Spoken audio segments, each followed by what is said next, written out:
So what exactly is in the Biden infrastructure plan? Is it going to pass, and how will it affect you? We're going to answer all of that here in this video, so be sure to stick around and find out more about the $2.3 trillion Biden infrastructure plan. My name is Kevin Conway. I make personal finance videos all the time, so give a like to this video and share it with anyone you think it might benefit, and please subscribe to the channel if you're not subscribed already. We recently passed 100,000 subscribers, and I love having every single one of you on the channel. With that being said, let's get right into what this $2.3 trillion stimulus bill is all about. And really, that's what it is. It's stimulus for the economy in a different way than the stimulus checks or unemployment insurance, because it is going right into jobs, right into building infrastructure, at least in large measure. That's what we're going to talk about, the Biden infrastructure plan, here in this video. So Republicans and Democrats both agree that we need more spending on infrastructure to fix our roads, bridges, and buildings all throughout this country. But here's what the problem is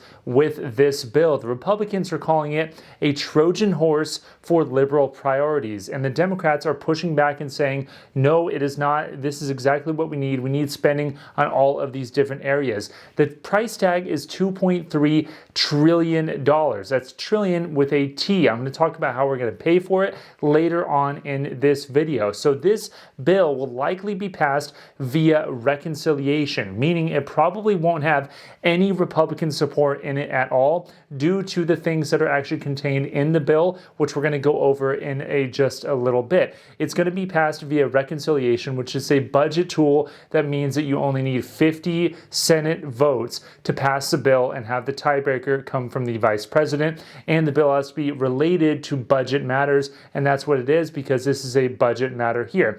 Now, the interesting thing is there might be a holdup on the Democratic side of the aisle, because this bill may contain in it some pro-union stances that may turn off some of the more centrist members of Congress. What I mean by that is, in this bill, the infrastructure actually requires buildings and roads and bridges to be built by people who are either part of a union or able to join a union more easily. And it basically allows all of the states' right to work laws to be null and void and actually replaced by these more pro-union stances. That may actually be a very contentious issue. If you want to know more, the Amazon plant in Alabama just voted against forming a union. It's a very hot button issue right now. So it's very interesting. It would strip the states' right to work laws by making it so that non-union members would be compelled to pay union dues even if they weren't part of the union, in order to get the same benefits that they get from the union, etc. It may be part of the bill, it may not be, but if this bill is doomed,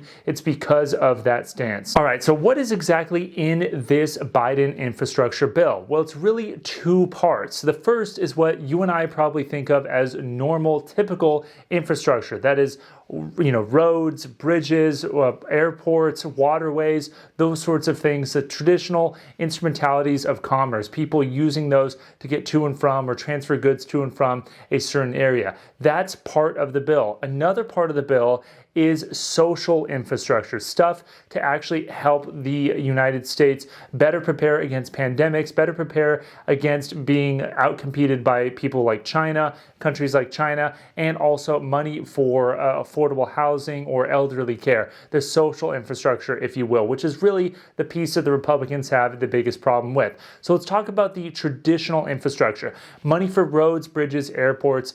Those are the traditional things, and that's where the bulk of the money goes, at least the plurality of the money. About $620 billion is going to be spent on highways, roads, and rails to fix about 20,000 miles of tracks and roadways that are full of potholes or not working. I'm sure we've all experienced that one way or another. We have $85 billion of that $620 billion specifically dedicated for mass transit. So metro lines, I know in Los Angeles, an area I lived in for a while, they're trying to get metro riders to actually ride the metro, but it doesn't actually go everywhere. It's not very efficient. So money would be allocated to projects like that, and I'm sure in more efficient areas as well. And $80 billion for Amtrak to fix the backlog of projects that Amtrak has not actually gone and fixed over the years. We have $25 billion of that money specifically dedicated for airports to make the airports have more terminals and run better and function in a quicker way. I'm sure we've all experienced waiting a long time at airports as well.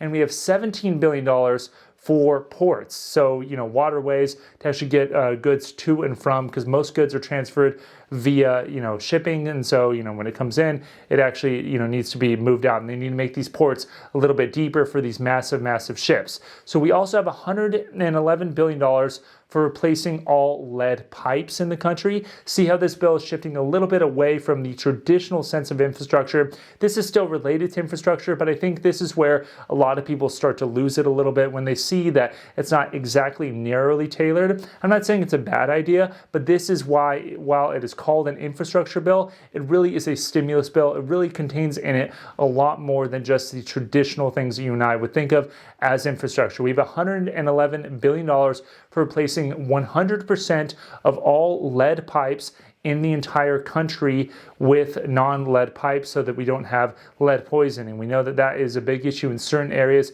especially more rural areas. We also have $100 billion for expanding broadband internet access throughout the entire country, specifically in more rural areas. So a lot of the times, a lot of these places only have one option for internet, and it's terrible. It's like 2 megabytes, a second, or whatever the slowest, most aggravating speed is ever. That's basically what a lot of the country has right now, as opposed to the more suburban and urban areas, which tend to have much greater internet. So $100 billion to be dedicated toward expanding broadband internet access in these areas. I think that would be a great thing if you're living in a rural area. It would just drive me up a wall if I didn't have great internet. But it's kind of interesting to see that there are some private companies that are trying to make satellite internet. I don't know how that competes here. I don't know how that exactly would work, but we do know that that is on the horizon as well.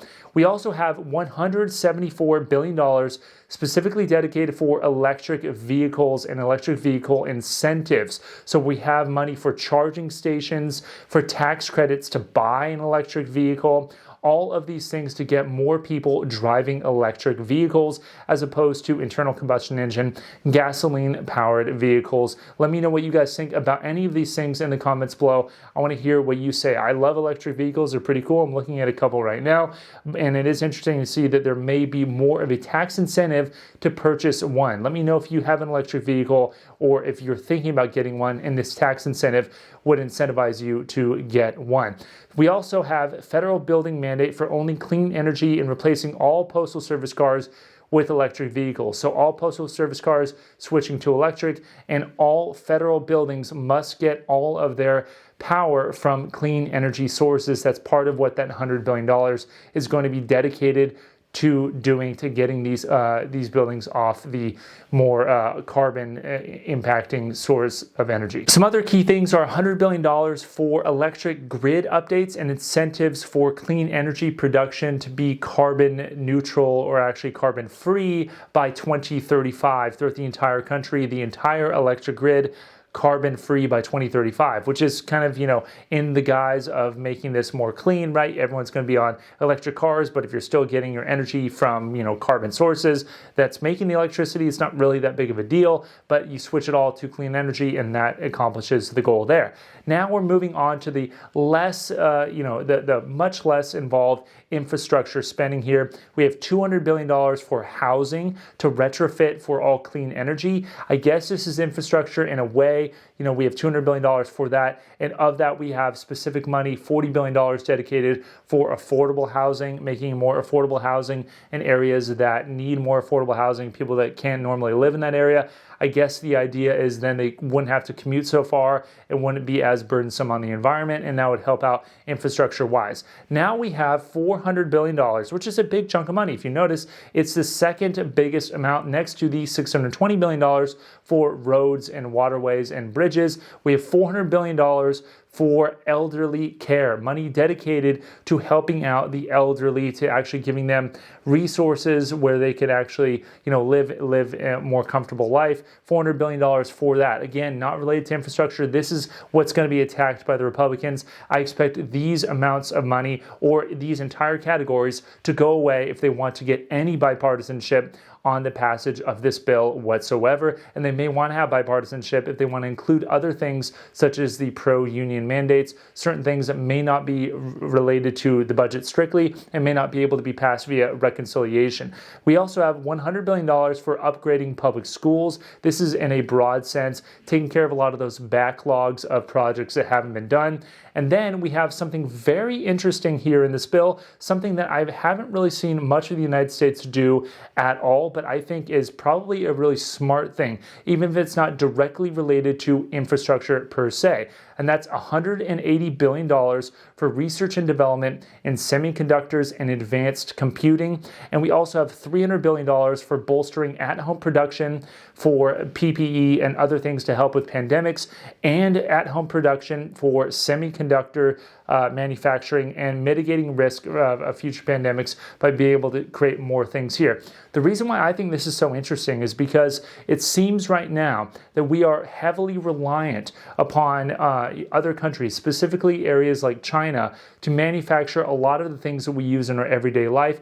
Every single thing, every component in your iPhone or every component in your computer has some relation to an outside country, and that could put us at a risk if we ever end up in the terrible situation of being in a war or being in a Cold War of sorts with another country that provides us those goods. Now, what's interesting is here in my background, I have a few books. I've got to make my background here a little bit better, but one of the books I'm going to pull out and show you.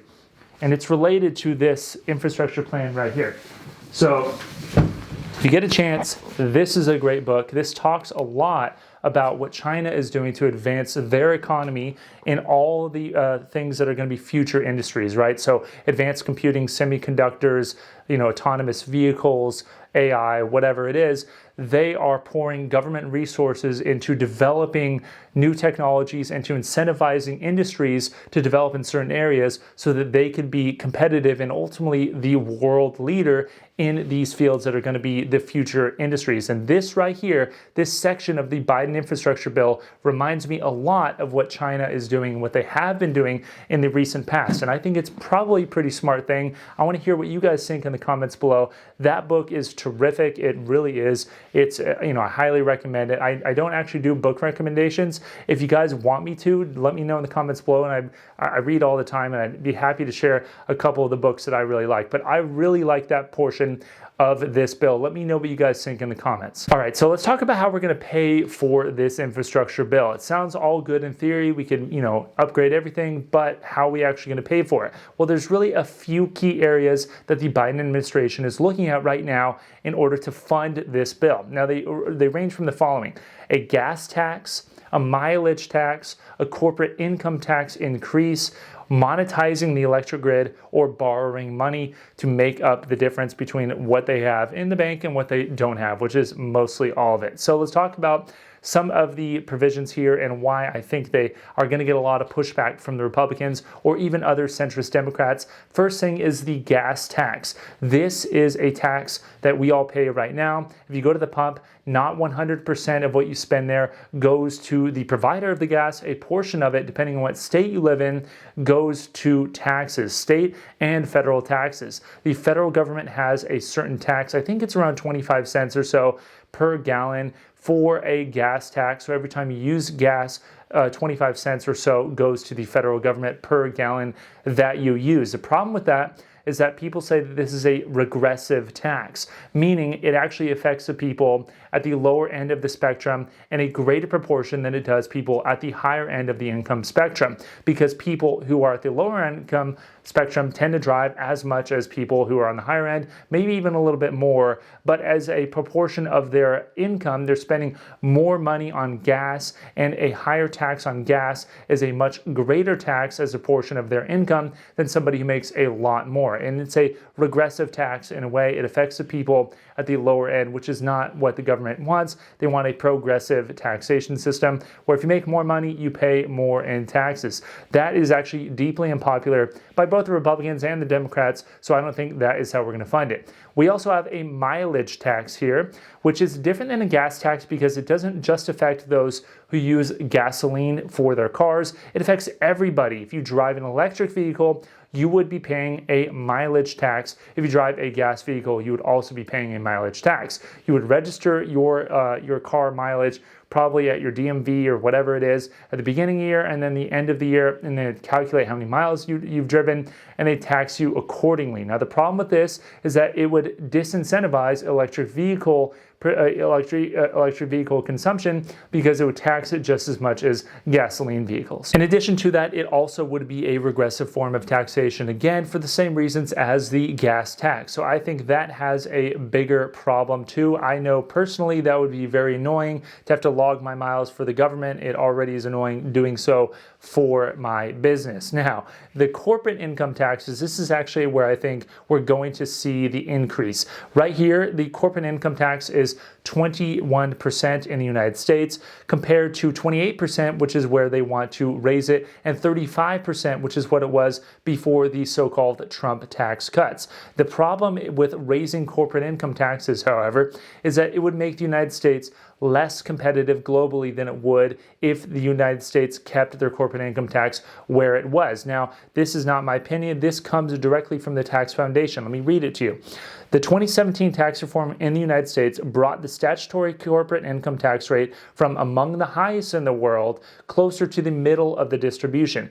Whereas in 2017, the United States had the fourth highest income tax rate in the world and now ranks in the middle of the countries of the tax jurisdictions surveyed. So that means that basically right now Europe on average has around a 20% corporate income tax. The United States is 21%. We're competitive. If we move up to 28%, some companies may be incentivized to move their headquarters out of the United States into more low tax jurisdictions. Whether or not you agree with that, that is a pushback from the corporate income tax rate increase. Now, the Biden administration says that they want to push to make a global minimum tax, which is a minimum corporate tax that all of the developed countries would agree is what they would charge any of the companies operating in their country, whether or not they're headquartered there or elsewhere.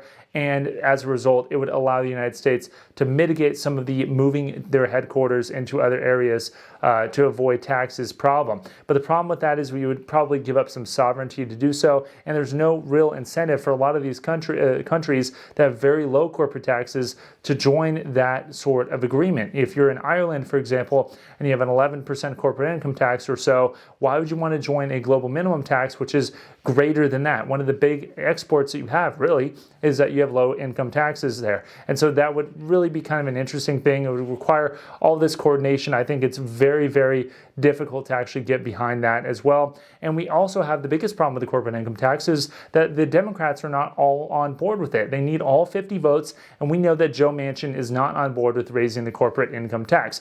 That is tough. Now, how else are we going to pay for it? I think this is probably the greatest chance of us paying for it, and it's by simply borrowing the money. Now, that's not a great long-term solution, but it is probably our best option as of right now. We know that the Wharton School of Economics actually came out and did a study and said that actually if we borrow money for traditional infrastructure, roads, bridges, etc., then the return on investment would actually be much greater than if we didn't do so, and therefore a budget deficit would actually be much less. Our national debt would be much less in 2050 than it would be if we didn't actually borrow the money in the first place, because we'd have more economic growth. More economic growth means more of a chance to tax the money and pay it back. In fact, it would be 6.4% lower if we borrowed money for infrastructure than if we didn't borrow money and didn't do infrastructure at all. I found that to be very interesting, which is why I think we're probably going to end up borrowing the money. Now, in the scheme of things, borrowing money may lead to higher inflation. I have a video coming out on the risk of inflation and what you should do to prepare for it